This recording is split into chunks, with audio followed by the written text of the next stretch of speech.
श्री शिवाय नमस्तुभ्यम हर हर महादेव। पूज्य गुरुदेव की कथा सुनकर हम आज आपको मनोकामना पूरी करने के 3 ऐसे उपाय बताने वाले हैं जिन उपाय करने से आपकी मनोकामना बहुत ही शीघ्र से शीघ्र पूरी हो जाएगी। इसके साथ ही 108 वाला यह चमत्कारी उपाय भी बताने वाले हैं जिस उपाय को आपको अवश्य करके देखना है।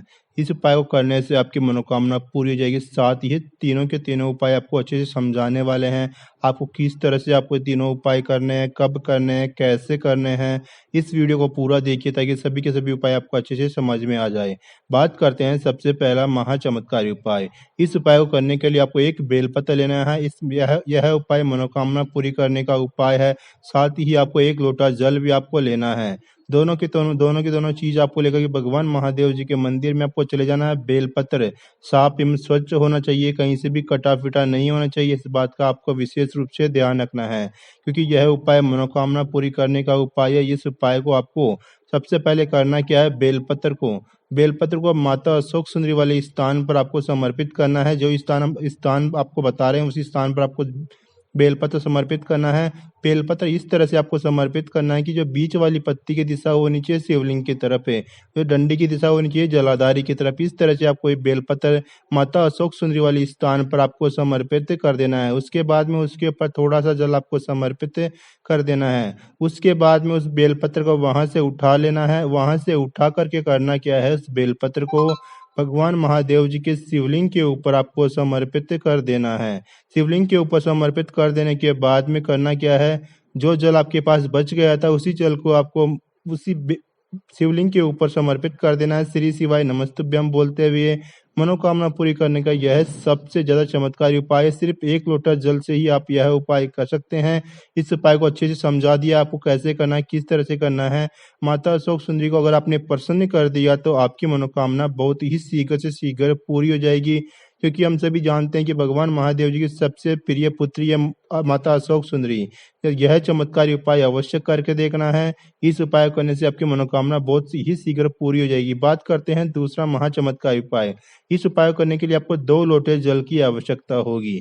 2 लोटे जल से आपको यह उपाय करना है। मान लो आपके घर परिवार में किसी का कोई रोग हो या कोई बीमारी हो गई हो, तो उस रोग बीमारी को दूर करने का यह सबसे आसान सा उपाय, सबसे ज्यादा चमत्कारी उपाय है। सिर्फ और सिर्फ केवल 2 लोटे जल से ही आप यह उपाय कर सकते हैं। इस उपाय करने से मनोकामना पूरी हो जाएगी।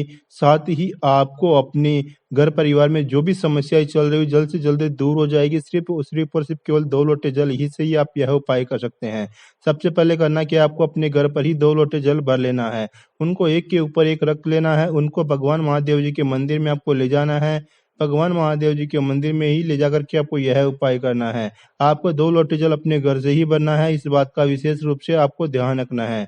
एक के ऊपर एक लोटा जल रख करके आपको भगवान महादेव जी के मंदिर में आपको चले जाना है मनोकामना पूरी करने का। यह सबसे आसान और सबसे चमत्कारी उपाय है। इस उपाय को करने से भगवान महादेव आपसे आपसे बहुत ही जल्दी प्रसन्न हो जाएंगे और आपकी मनोकामना बहुत ही शीघ्र से शीघ्र पूरी कर देंगे। करना क्या है, अपने दोनों हाथों में दोनों लोटे जल को पकड़ लेना है एक एक हाथ में, और आपको लगातार एक ही धार से एक साथ ही शिवलिंग के ऊपर जल समर्पित करना है। श्री शिवाय नमस्तुभ्यम हर हर महादेव बोलते हुए आपको यह उपाय करना है। इस उपाय करने से भगवान महादेव जी आपसे बहुत ही शीघ्र से शीघ्र प्रसन्न हो जाएंगे और आपके दुख दर्द सभी के सभी कष्ट हमेशा के लिए खत्म कर देंगे। इस बात का विशेष रूप से आपको ध्यान रखना है कि जो भी लोटे जल आप समर्पित करते हो उन लोटे जल को आपको इतने ऊपर से समर्पित नहीं करना है कि वो जल के छींटे आपके ऊपर आकर गिरने लग जाए।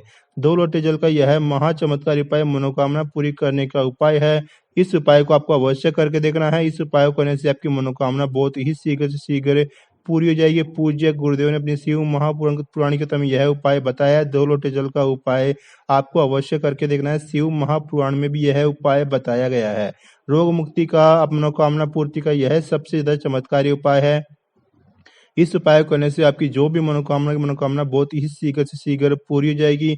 इस बात का विशेष रूप से ध्यान रखना है कि जल इतने ऊपर से नहीं समर्पित करना है कि उसके जल के छींटे आपके ऊपर आकर गिरने लग जाए। इस बात का विशेष रूप से ध्यान रखना है। इस उपाय को अवश्य करके देखना है। इस उपाय को करने से मनोकामना बहुत ही शीघ्र से शीघ्र पूरी हो जाएगी। उम्मीद करता हूँ पूरा उपाय आपको समझ में आ गया होगा। बात करते हैं अगला महाचमत्कारी उपाय 108 वाला। यह उपाय आपको अवश्य करके देखना है। यह बहुत ही ज़्यादा लाभकारी उपाय है। इस उपाय को करने से आपकी मनोकामना बहुत ही शीघ्र से शीघ्र पूरी हो जाएगी। जो भी मनोकामना है, उस मनोकामना को बोलते हुए आपको यह उपाय करना है। मान लो आपने 108 बेलपत्र आप ले सकते हो या फिर 108 आप धतूरे भी ले सकते हो। जो भी आपको आसानी से मिल जाए वो 108 वस्तु आपको ले लेनी चाहिए। 108 चावल के दाने क्यों ना हो, चाहे वो 108 शमी पत्र हो सकते हैं, चाहे 108 आप कोई सी भी वस्तु ले सकते हो, सफ़ेद पुष्प आप ले सकते हो। इस बात का विशेष रूप से ध्यान रखना है कि सफ़ेद पुष्प होने चाहिए और आपको केतकी के पुष्प आपको नहीं लेने हैं। 108 वस्तु आपको शिवलिंग के ऊपर समर्पित करनी है। अपनी मनोकामना बोलते हुए करना क्या है, मान लो आपने 108 चावल के दाने लिए हैं, तो आपको करना क्या है, सीधे हाथ की हथेली पर रखना है 108 चावल के दाने और आपको अपनी मनोकामना बोलनी है। जो भी आपकी मनोकामना हो, चाहे वो कोई सा भी काम हो जो अटका हुआ हो या कुछ जो जैसी भी मनोकामना, उस मनोकामना को बोलना है। मनोकामना को बोलने के बाद में आपको शिवलिंग के ऊपर वैसे की वैसे ही समर्पित कर देनी है। अपनी मनोकामना बोलते हुए इस मनोकामना पूरी करने का सबसे ज़्यादा चमत्कारी उपाय है। इस उपाय को करने से बहुत ही जल्दी मनोकामना पूरी हो जाती है। बहुत ही ज़्यादा लाभकारी उपाय है। इस उपाय को अवश्य करके देखना है। शिवलिंग के ऊपर अपने सीधे हाथ की हथेली में रख करके शिवलिंग के ऊपर आपको समर्पित कर देना है। अपनी मनोकामना बोलते हुए मनोकामना पूरी हो जाएगी भगवान महादेव जी के आशीर्वाद से।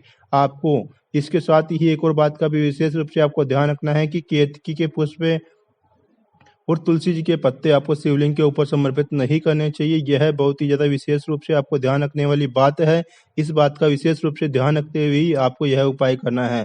आप चाहो तो 108 बेलपत्र समर्पित कर सकते हो, 108 चावल समर्पित कर सकते हो, 108 आप धतूरा समर्पित कर सकते हो। आपको जो भी वस्तु आसानी से मिल जाए उसी को आप समर्पित कर सकते हो। मान लो आपने 108 बेलपत्र समर्पित किए, आपके पास बेलपत्र नहीं है, तो आपको करना क्या है, शिवलिंग के ऊपर समर्पित किए हुए बेलपत्र वहाँ से उठा लेने हैं और उनको साफ पानी से स्वच्छ करके धो करके आप यह उपाय कर सकते हैं। आप इन उपाय को सावन के सोमवार के दिन कर सकते हो या किसी भी सोमवार के दिन भी आप यह उपाय कर सकते हो। किसी भी प्रदोष के दिन आप यह उपाय कर सकते हो। साथ ही किसी भी महीने की शिवरात्रि के दिन भी आप यह उपाय कर सकते हो। बहुत ही ज़्यादा लाभकारी उपाय है। इन उपायों करने से आपकी मनोकामना बहुत ही जल्दी पूरी हो जाएगी। उम्मीद करता हूँ तीनों उपाय आपको समझ में आ गए होंगे और अगर तीनों उपाय आपको समझ में आ गए तो वीडियो को लाइक कर दीजिए, वीडियो में कमेंट कर दीजिए। श्री शिवाय नमस्तुभ्यम, हर हर महादेव, ओम नमः शिवाय अवश्य लिख दीजिए। अगर आपको कोई भी जानकारी चाहिए तो चैनल को सब्सक्राइब जरूर कर लीजिए। श्री शिवाय नमस्तुभ्यम, हर हर महादेव, ओम नमः शिवाय अवश्य लिख दीजिए।